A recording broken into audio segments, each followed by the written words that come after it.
Greetings and welcome to the Fan Perspective. I am your host Nathan Nile, and if at any point in time this video seems like it's rushed, that's because I've got 3 hours to record, edit, and upload this before I have to leave for work. So, last week was full of some exciting action. On Tuesday, Kizer, she came off the bench, led the team with 13 points and 10 rebounds before she fouled out in what was just an all-around terrible game for the Indiana Fever. The Sun, they had 4 starters in double figures, led by Chiney and Douglas, who both had 18 on the game, as the Sun win their 5th straight to get above 500 for the very first time this season.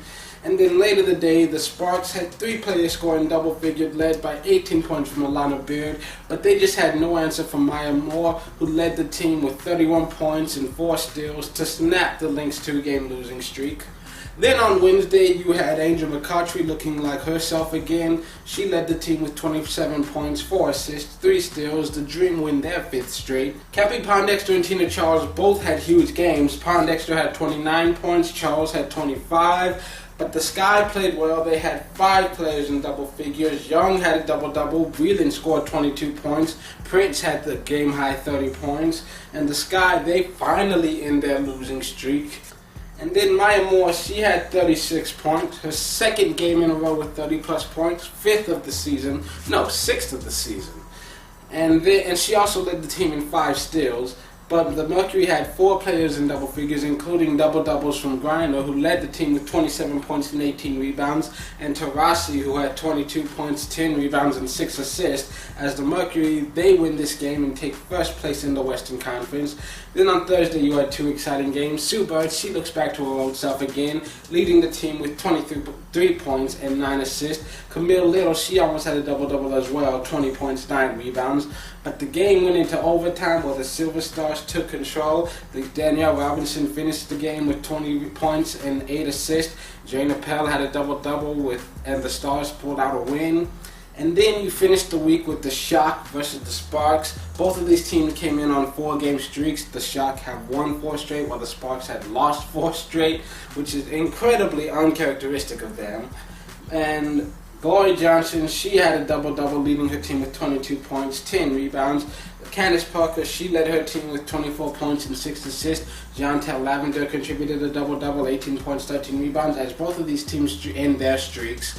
And now, here are some standings.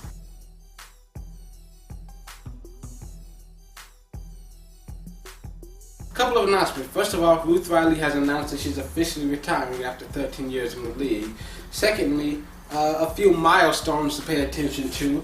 Sue Bird, with her 9 assists on Thursday, she became just the 2nd player in league history to have over 2,000 career assists, and the 1st player in league history with over 2,000 career assists and over 4,000 career points. And Becky Hammond, the next time she makes a 3-pointer, she will become only the 2nd player in league history with 800 for her career, the other one being Katie Smith, who has over 900. And then Cappy Pondexter, she needs 5 more 3-pointers to hit 400 for her career, which would make her 14th in league history. And seeing as how they've got 2 games, it's believable that she'd hit that mark. So with that out of the way, we've got a very busy weekend. Saturday, there are no games being played, but on Sunday, there are 5 games being played, 4 of them being played nationally. But we're getting ahead of ourselves. Let's start with Friday. On Friday, you've got New York at Atlanta. It's first versus worst, as the Liberty sit at the bottom of the league after a 4-game losing streak, and they're hoping to end Atlanta's 5-game winning streak. This game begins at 7:30 p.m. Eastern Standard Time. And New York, they looked much better in this week, but they still lost games. They can't seem to find a way to win lately. Atlanta seems to have the exact opposite problem. Then again, looking at Tulsa versus Los Angeles, you can see how one game can easily turn things around. Then you've got Washington at Minnesota. Both of these teams have been struggling recently. Minnesota looking to bounce back from a loss, try to climb back into 1st place. Washington just trying to get back into the playoff picture. And Minnesota, they've lost 3 of the last 4, but 2 of those were against Phoenix, who is now 1st place. I mean, Minnesota, they've just had a few incredibly tough matchups. You can say the same thing about Washington, but right now, Minnesota's schedule still looks a little bit easier than Washington's. So, then you've got Indiana at Chicago, and if Chicago wins this game, these two could literally just flip in the standings, just swap places with one match. No, that's if Indiana wins. I mean, either way, Chicago looked great in their last game. They're still missing their two biggest playmakers with Alana Beard and Sylvia Fowles, two very consistent contributors that, Sylvia, I know she's not going to be playing yet. Elena, I have no idea. She just keeps being listed as day-to-day, but they're just going to see how it goes. But Epiphany Prince played well. Jessica Breland, she's making a case for most improved player. She's having big game after big game. So, the Sky are still a dangerous enough team that they can win, but Indiana is a tough matchup for them.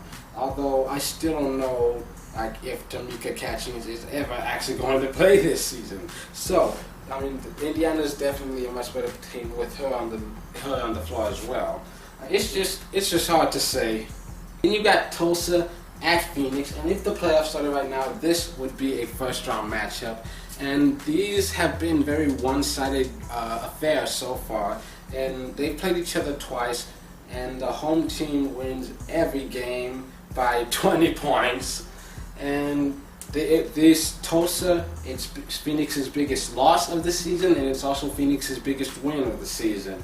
So, then on Sunday, as I said before, no games on Saturday this week. We've got a full slate. You've got Tulsa at Chicago.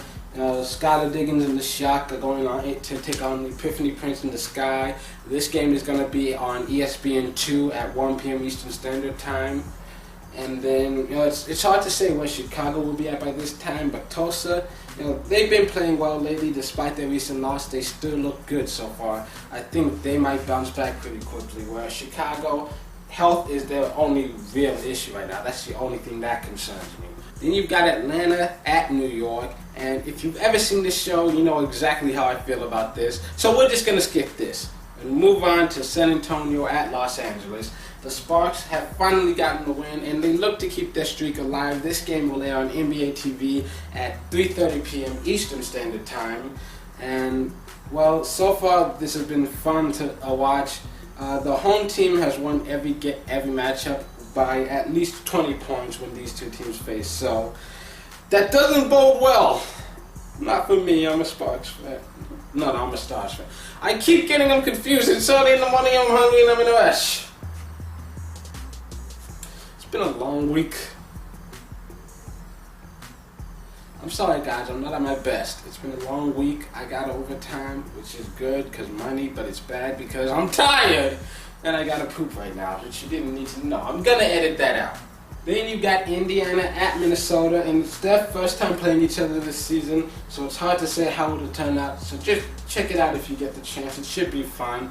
This one's gonna be on NBA TV at 7 p.m. Eastern Standard Time.